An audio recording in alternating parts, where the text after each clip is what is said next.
Okay, so some people actually ended up liking my recent video. That's great. I'm always happy when I get to ramble about a topic and people listen. It makes me feel like I'm not screaming into an endless void, which is always welcome.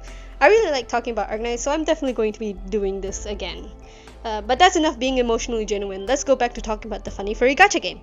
In my last video, I talked about Flamebringer, and more specifically his initial controversy when he first debuted in said funny furry gacha game.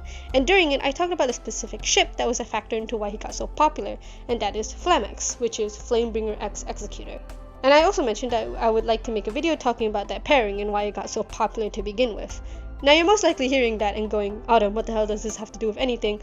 Well, if I want to talk about a pairing, it wouldn't be fair if I only focus on one half of the pair, no? Yep, you've read the title. I'm going to be telling you all about Executor and what he's all about. At least lore-wise, mostly.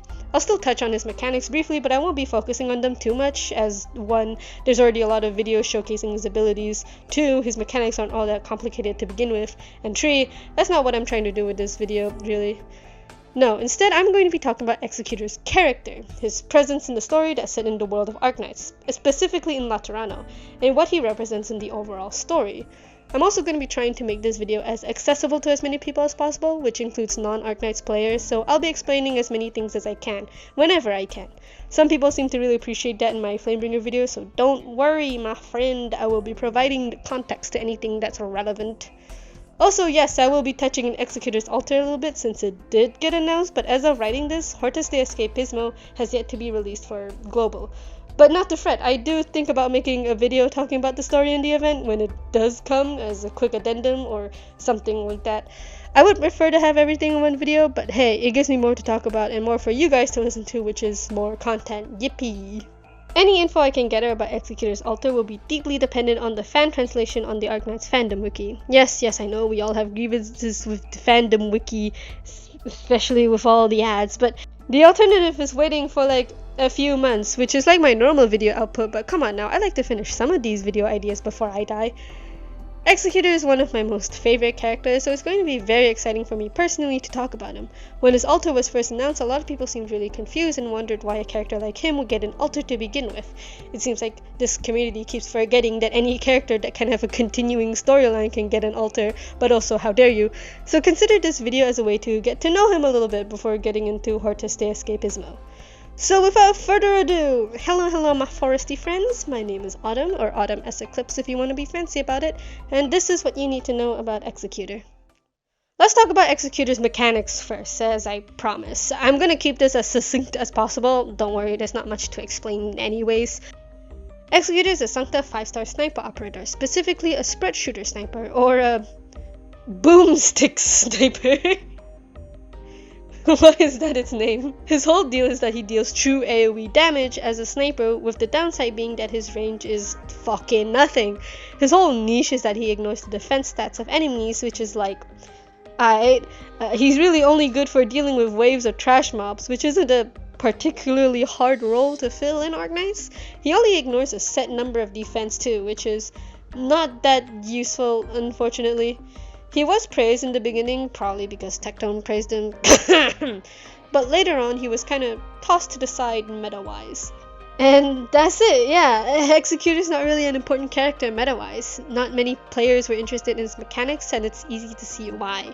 Defense stats aren't really as important as art resistance stats, and there's a whole bunch of other issues with his kit as well, from his high DP price, slow attack, lack of any real defense himself, being a sniper, being a male op, and not being Silver Ash at the time.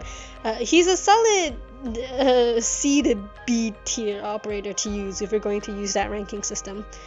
But that's not important. This is a lore video, and if you're watching this, you were never the type to care about this stuff anyways. Maybe, I don't know you. Let's actually get to talking about the story that introduced him and what it actually says about him as a character. Executor debuted in Operational Intelligence in October 2021 in CN, but April 2022 for us global chumps. He was introduced in a side story called Survival Notarization alongside Vermeil, who we don't have to care too much about for this video. All you need to know is that she was dragged to Rhodes Island because it was part of Executor's mission to fulfill a will that was left behind by Vermeil's previous caretaker, who was a civilian of Laterano. Laterano being Arknight's surrogate of the Vatican City, and also inspired by the neutrality system of Switzerland, which is one hell of a combination, where mainly Sancta, angel people, lived, but it also has Liberi, bird people. I feel like to properly convey how this story illustrates Executor's character, I have to summarize the story here for a bit, especially considering this is a very early event where not many people got to actually read it right then and there. So I'm just going to summarize it for you. My computer gave up on me 3 different times when I recorded the survival notarization story on my Arknights account, and the file either got deleted or corrupted, and I'm tired. So I'll be using Reveray's footage of survival notarization instead. Thanks for the footage, man. All his links will be in the description. We start with a black background with somebody singing. The background fades in and we see a Volpo named Vermeil. She realizes that somebody has heard her and proceeds to shoot 2 arrows at the Santa. This doesn't affect the stranger. Very smartly, Vermeil shoots more arrows and shockingly it still doesn't do anything. The stranger even just straight up catches the arrow. This, with the way he speaks very robotically, disturbs Vermeil a bit. We get a bit of dialogue, presumably between another party and the stranger, talking about a quest that involves a Volpo, obviously being Vermeil. We cut back to reality and the stranger has walked into a trap. Seeing that complying will make this a whole ton smoother, he introduces himself when Vermeil asks him to, calling himself Executor, the Executor from the Notarial Laterana Hall, who is working as the executor of this estate, which is a real thing that came out of his mouth. He tells her that he knows her from somebody called Duranmat. Initially, Vermeil claims to not know any Duranmat, but Executor explains that he used different aliases for reasons. When Executor doesn't answer clearly where he's taking her when she asks, she gets more aggressive and threatens him. Executor nonchalantly mentions, though, that he has disabled all traps, which then Vermeil responds by running. Go, girl. We then get a flashback scene showing how Vermeil and Duranman met. Since this has 0 Executor content, I won't be going over it too much. If you want to see it for yourself, just read it. It's there in the wiki, and Arknights provides all of its stories. Pick up a book for once. We cut back to reality again, where Vermeil shoots at Executor and misses when he offers a letter.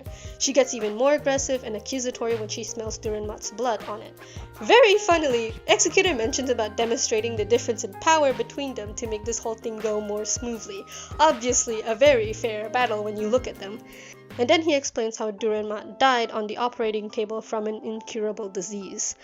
Executor then points out that Vermeil has oropathy herself. Oropathy being magical rock cancer that is a huge central story element in the entire game, and also just says that he can just abandon the request if she continues to be difficult, but because of the subordinating clause, he has to execute it. He reveals that the request is to let Vermeil live, a very broad and vague request that Executor admits will make things complicated, so he hopes that the Volpo will comply. Duranmat has apparently sold all his possessions just to pay for Vermeil's future medical costs and other fees. When Vermeil asks why he would do that, Executor tells her that it's because Duranmat believes she deserves to live. Executor then asks her a question that she has to give a reply to at that moment. Before we proceed to the next phase, I must hear your reply. Do you want to live?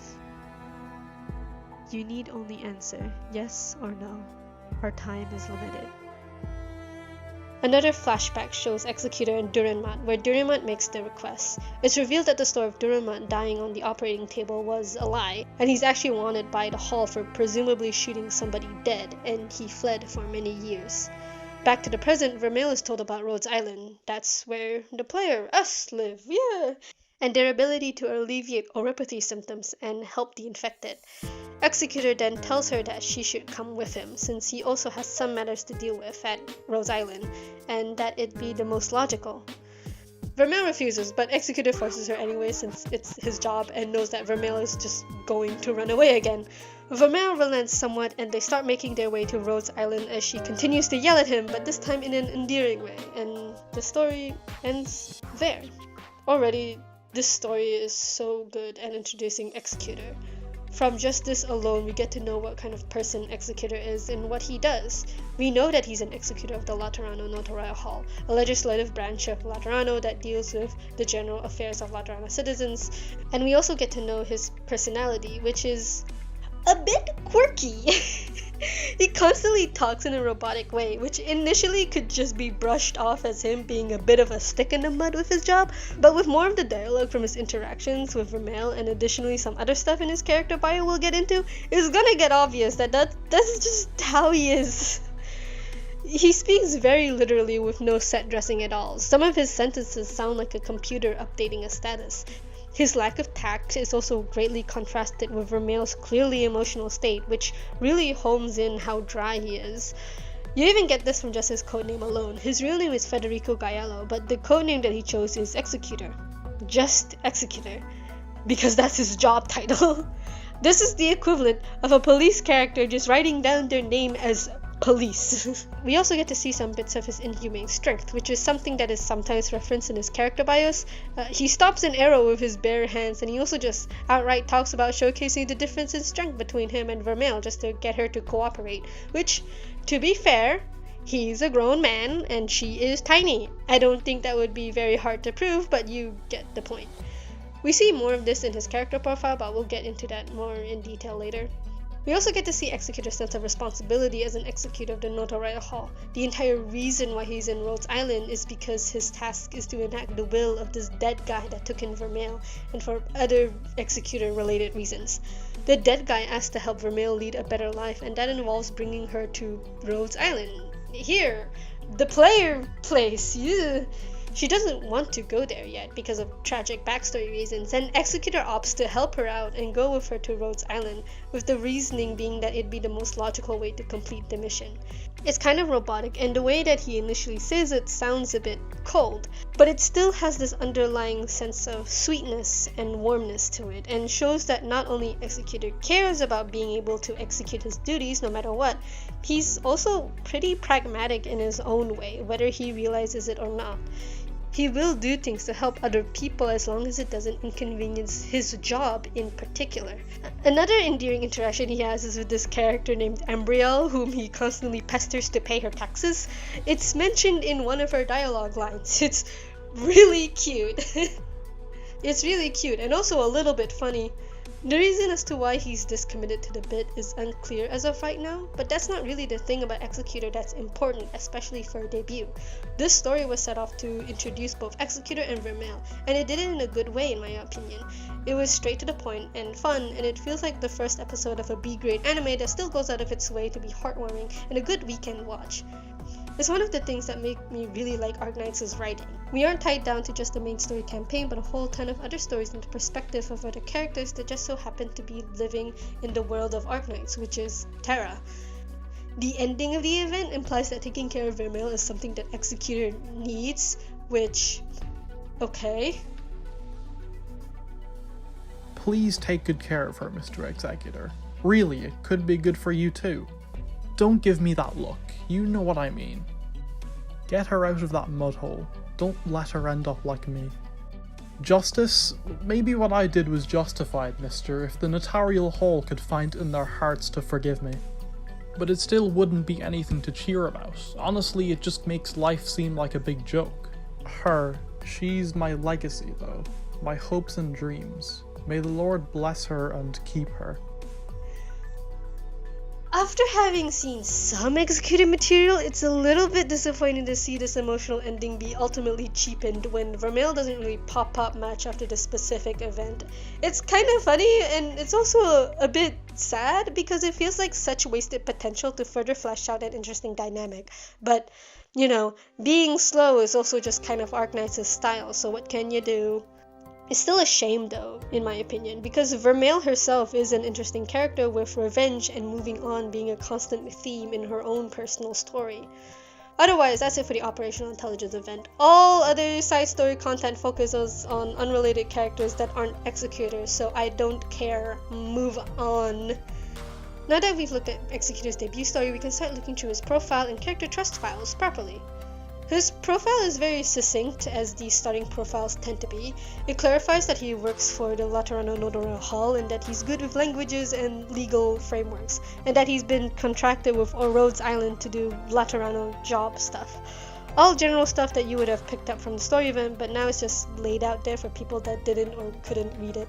The first trust file is a clinical analysis, which is a thing for all characters' first trust files, that talks about how healthy a character is in relation to erypathy specifically. He's free from erypathy, but he does have a little note regarding his blood originium density, which refers to the amount of originium in your blood. Originium being the thing that causes erypathy. Has anyone researched the correlation between interpersonal relationships and crystal density? Maybe we should do this as our next task. Interesting. Put a pin in that. That's going to be relevant again later. The second trust file is an explanation of what a Laterano notarial hall is and what it does. The hall does a whole bunch of other services for the Laterano citizens, from estate property management, child rearing, guardianship, and executing contracts. The third trust file is Executor's records and activities in the notarial hall, and further illustrates what kind of stuff executors do. Stuff like delivering properties to heirs and dealing with contract things. Basic boring stuff. At first it all seems very mundane, but then it also hits you with the fact that in completing these tasks, there were some lovely casualties, from 41 non-Laterano citizens being sentenced to death or hundreds of years in prison, to almost causing a war. The fourth trust file talks about Executor as a person and his reputation in Rhodes Island. He doesn't talk or smile often. He often doesn't understand the meaning attributed to facts. He lacks empathy, not in a psychotic way, but just generally described as a mechanical way. There was even a rumor going around that he was a robot. Basically, people really notice that he has autistic swag. And a final assertion that Executor will do whatever is said to be prioritized as a task, saying, for his part, Executor has never responded to the rumors. He just silently accepts his task and completes them whenever he is told this is a task that should be prioritized. Naturally, he puts his notarial tasks first, such as the origin of his name. He decisively eliminates all obstacles and executes the will of the Laterano citizenry. The Executor. There's a funny anecdote about somebody personally witnessing Executor rip out the aorta of a beast with his bare hands, further making a point of his strength. Executor is just really fucking yoked, apparently. The fifth and final trust file is very interesting. It truly lays the groundwork for the final speculations of Laterano before the Guiding Ahead event and its relation to the law. The law is often referenced in a lot of Sancta's profile and bios. It's kind of described as this force that influences the way a Sancta interact with other people and how they live. It questions how the law has such a power to quote-unquote control its citizens, even beyond its lawyers, executors, and pope. The person writing the file questions whether the law itself is some form of originium arts. Originium arts is rock magic that is sourced from originium. And Calcid, resident old immortal cat that knows a lot of things, was at a loss for words. It's the kind of thing that when you've already read Guiding Ahead makes you go, they were trying to do a thing there. The last available character record is the promotion record, where it's a bunch of people talking about how hot Executor is and how much they want to date him. Like I said, autism swag. Executor is canonically an Ikemen. And those are all his character files, and my god was that interesting. Anyone that started playing Arknights after Guiding Ahead may not find the information all too illuminating, but at the time that Executor was released, he was one of the few characters that really showed how Laterano works in a bureaucratic sense. The only other piece of information that was known of Laterano was that it really hated the infected, people who are sick of erypathy, but that's not all that unique considering everyone else also hates the infected. We also knew that guns are pretty important since a lot of Sancta live there and guns are kind of their whole thing. It was revealed in Guiding Ahead that Sancta have a guardian gun, which is a gun that can only be used by a Sancta individual that was quote-unquote chosen by the gun. So Executor was the first to really shed a bigger light on another aspect of Laterano culture. We also get to know about the law, and that's been set up properly to have a sort of mystery element in what it could possibly entail for Laterano as a whole. Basically, lore. A lot of lore that was being established in the beginning. Now that we've looked at his character profiles, we can start looking at his voice lines. While not everything is needed to be analyzed any further, most of it is just further illustrating his viewpoint and personality that one could just read up themselves. And also a little bit more on what it's like to work for the Notarial Hall. He states that the Notarial Hall is reasonable. During the time when he was first released, it was unsure whether it was a true analysis of what the hall is like, or if it's just Executor's bias for it shining through. After the Guiding Ahead event, in my opinion, I can say it's a bit of both. While the Hall wasn't outwardly antagonistic, they are very uncompromising sometimes. Going against the Hall's protocols could be seen as betraying Laterano. We also get to see his emphasis on strength and an almost simple-minded might makes right approach to dealing with conflict, citing his strength and willingness to shoot another Sancta if needed to in his task after the first promotion voice line. Though he mentions that Sanctas don't shoot specifically due to quote-unquote restrictions, which implies that he has some sort of permission that the other Sancta do not. Whether that's because of his own more simplistic mindset that allows him to just do that without any hesitation, or if it's because of his own job as an executor is up for debate. With the Guiding Ahead event, it's revealed that the Sancta just can't shoot each other because one, they'll become fallen, basically turning into sarcas, demon people, and two, Sancta have an empathic link between each other, so they don't feel as inclined to kill each other. The only exception is if it's done to protect the law, and thus is just.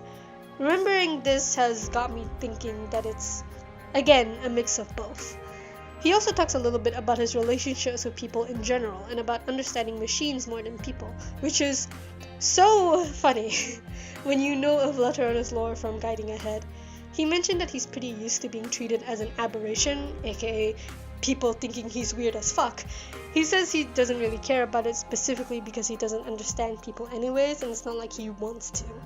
He mentions that the Notarial Hall has never treated him any differently for it though, which would give reason for Executor to have a sense of respect and loyalty for it. The last bit of interesting info from his voice lines is when Executor talks about a certain relative he has that has an affinity for music and illusions, that he is apparently immune to. This relative, we will come to know, is a character called Arturia, who is Executor's cousin. She was also mentioned in Guiding Ahead and also appeared in Lingering Echoes, a character that's described as sociopathic and sadistic in the fandom wiki. We can take account potential bias, but considering that she was siding with the Witch King, an evil guy that does evil magic in Lingering Echoes and is also a wanted criminal, we can safely assume that maybe Arturia and Executor might have differing views on things.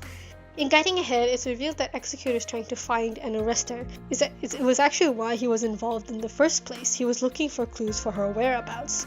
There's also a scene where he comes into the Notarial Hall to ask for some travelogues that could be leads from a future playable character, Insider. Executor considers himself to be Arturia's nemesis, actually, in his only skin, titleless code, which, by the way, when it was first revealed, I legitimately squealed in delight. It looks so good. I love my son. Look at my boy. That's all from his voice lines. I could go into his event appearances, but I don't think there'd be much to talk about considering that Operational Intelligence and Guiding Ahead were his only appearances. In Guiding Ahead, he was only a supporting character, so I don't think there is much need to recap that story in particular, because all that event did for him is to confirm that he's hunting down Arturia. He does help a character fight off some fellas because he needed to arrest the guy for being a little bit too silly goofy and committing a betrayal against Laterano. It doesn't show anything about his character that we don't already know, so I think we can safely move on. Anything else that could be said about him will have to wait until after Hortus de Escapismo and his character alter drops. And also the manga translations, we gotta wait for that too.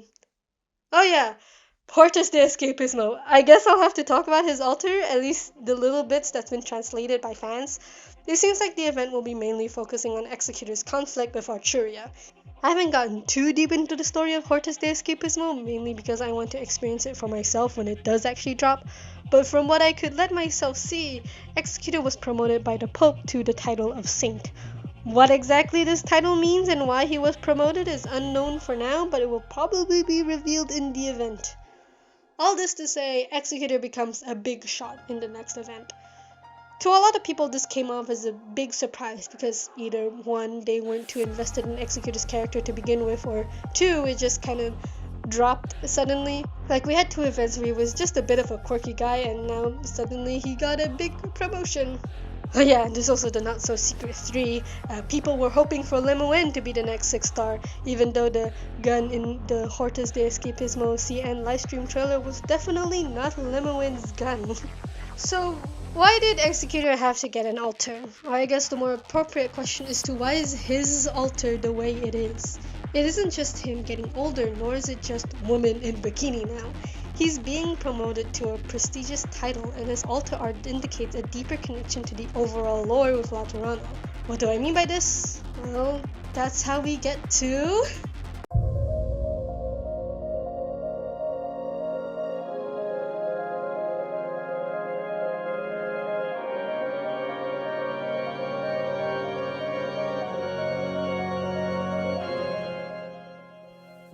So this is where we get to the fun bit where I scream into the void and my microphone for everyone to witness.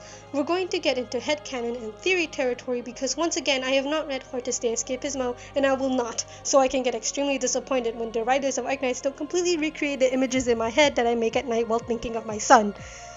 That is to say, this is the part where I make lines on the whiteboard and everyone watches with popcorns and peanuts. So in Guiding Ahead, it's implied that there's some mechanical eldritch horror living in Laterano's basement that is the origin of Laterano's laws, and the reason why Sancta have this empathic link between each other, and also why eugenics and racism are enforced in Laterano. Come on, keep up! In the event, a character is brought to Laterano's basement and meets the horror.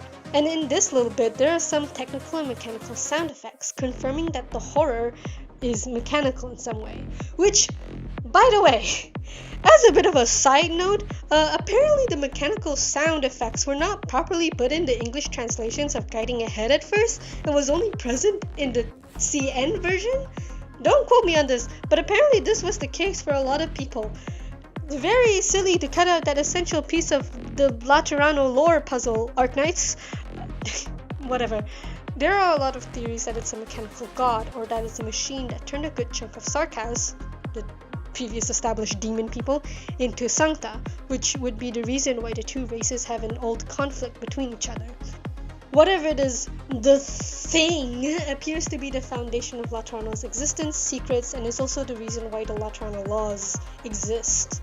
Okay, cool. Laterano has an eldritch being living in its land. Whatever. Welcome to the club alongside every other country in Terra. But the reason why I have to say all of this is because it could be related to the question of why Executor? I can't say this in any other way that doesn't sound like I'm insane, so I'll just say it. I think Executor embodies the Laterano laws itself and is meant to enact the will of the mechanical god the same way he enacted the will of the Notora Hall as the newly appointed saint. And by enacting, I don't mean in the same way the other bureaucratic parties like the Notarial Hall does. Executor could have a deeper and possibly much more personal connection with the mechanical god. And not only that, I believe that he will be the reason for a change in the Laterano law specifically as a whole. Executor has a connection to the Laterano Hall, and just machines in general. His altar has a giant machine figure in his heart, and we've already established that he has a better understanding of machines than with people, so that's pretty obvious. In Guiding Ahead, it's implied that Laterano will be experiencing some sort of major change described as a disaster or calamity because of the existence of Cecilia, who is a half-Sarkaz Sancta but still exhibits Sancta traits. It's a major oversimplification, but you should just read Guiding Ahead for yourself. It's only 4 hours of reading, you can take it, you're a big boy now. I think the current Pope appointed Executor as saint as an answer to this change, either to prevent it or to enable it, or to just minimize the chaos that could come from it. A point that was brought up in Guiding Ahead is how the blessings of the Laterano law only apply to Sancta, and how unfair it is that the citizens that aren't Sancta, like the Liberi, are treated differently. And also, Sarkaz are killed on sight if they are found in Laterano lands, but everyone hates the Sarkaz, so that's not too unique. In the end, the reasons why citizens that aren't Sancta are treated differently is because of the very nature of the mechanical horror. According to what is available in the fandom wiki, Executor being handed down the title of Saint is a break of tradition, as the title is usually only handed down from one pope to the next. This also informs us that being Pope and Saint are two different titles, though usually given to the same person until now. In the translated files of the fandom wiki, it's also implied that Executor himself is ever so slightly slowly changing to try and understand people more. Remember his first trust file that mentioned that there could be a correlation between blood originum density and interpersonal relationships, implying that Executor doesn't have that many since his BOD was very low? Well, the available translated version of his altar's clinical analysis says this. The numbers has risen a bit. Even though it's not dangerous, we need to pay more attention. How to put this into words? His social interactions has risen? Can somebody do a thorough check for this? From the very beginning, Executor was used to introduce us to the idea of how Laterano systems work, and now he's going to be used to show us how it can change. In the beginning, Executor was uncompromising and did whatever he needed to complete his task in the most efficient way, just like how the 13 Laterano laws will always apply unless it is specifically in service of it. Executor is already shown to be a nice guy that will do genuinely nice things when it doesn't inconvenience his job. I can see him wanting the law to change in order to make things more convenient and beneficial for others. Does he have the power to do that? Maybe. I think he does because I'm biased, but I can see him thinking it, and that's what matters more to me specifically and nobody else. But would it be a good thing though? Like, yeah, some Libri have talked about not being treated as equal as the Sancta, but being seen as equal as Sancta means being subjected to the mechanical gods, law, and rules, which, to be honest, doesn't seem all that fun. Like, so far the only rule we know is to not shoot other Sancta, which, fair, but we don't know what the other rules are yet. All I'm saying is that this whole Sancta blessing thing seems a bit too good to be true, and maybe it's because I'm agnostic, but I wouldn't appreciate being stuck under some god's rule at risk of being seen as other, even if they have changed to be more accommodating. Or it could go the other way around, that Executor will enforce the law to stay the same. But honestly, with all the mention of change that will come to Laterano, I feel like there would not be what the story is trying to go for. Either way, whatever Executor decides will be best for Laterano through its laws and however he wishes to execute it. Considering his track record, it'll be very hard to stop him. There's something I haven't talked about yet, and that's the song for Executor's altar. The reason why I haven't is because Arknights' songs don't always necessarily say anything more beyond, this is the character's vibes. And that's majorly what Cold Call is, which is the theme for Executor, Mostima, and Cantabile. I don't know enough about Cantabile to make any connection between the three, so I'm just gonna say the song is just cool vibes for the characters. Stained, however, is a bit different in my eyes. There's a lot of lyrics in reference to falling, having faith, and how we're all stained, imperfect. Major religious vibes that are par for the course for Laterano stuff. It talks about how just the law is and how it will always come for sinners, and it all gives off the vibe that Executor has a very strong belief that the law is good. Which, to be fair, a lot of Sancta feel this way, but it seems like Executor is just straight up speaking for the law itself. The song doesn't sound scary or anything, even when it's literally talking about shooting people that don't comply. It's legitimately beautiful, like it has good intentions. Like Executor has good intentions. He's just doing his job, after all. So basically, Executor represents the laws of Laterano and Sancta and will play a role in why the law, and in turn Laterano, could change for better or for worse. Am I playing up his role in the story a tad bit? Maybe. I am a tad bit biased. Of course, Executor won't be the only one navigating the change of Laterano. Characters like Mostima and Fiammetta could play a bigger role, but I truly feel like the constant emphasis of Executor trying to understand people more and his connection with the mechanical thing will be important for future stories of Laterano. Regardless, I believe it will be very fun to see. Maybe a little bit tiring to read. Executor is a very interesting character to me with a lot of potential, which is a pretty common thing in Arknights, but considering the amount of emphasis he gets in content, I can see him having a better chance of being explored more in the future alongside Laterano. I can only pray. I think I can end it all here though. It's been a long while since I've written such a long script. Special thanks to Sheep for looking over the script and making corrections. Love you! Links for their socials will be available below. They do writing stuff. Also, huge thanks to Sabirkis and Sonic for providing the voices for some of the lines. I kind of wanted to do something a little bit fancier, so, hope you guys enjoy it or whatever. This really ended up being longer than I thought. I feel kind of bad now how little I talked about Flamebringer's lore in the last video, even if there's not really that much to chew on him with to begin with. Poor guy. Maybe I'll do something for him when he makes another event story appearance.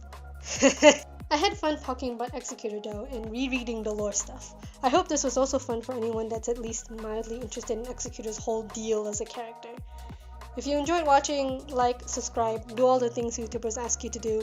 Socials are linked down below, and commissions are open for anyone that likes my art, yada yada yada.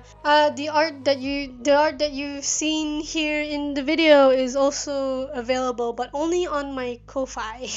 If you join my membership thing, supporters of my Ko-fi get to have certain types of art available for them, and also they get to have their names said out loud like this.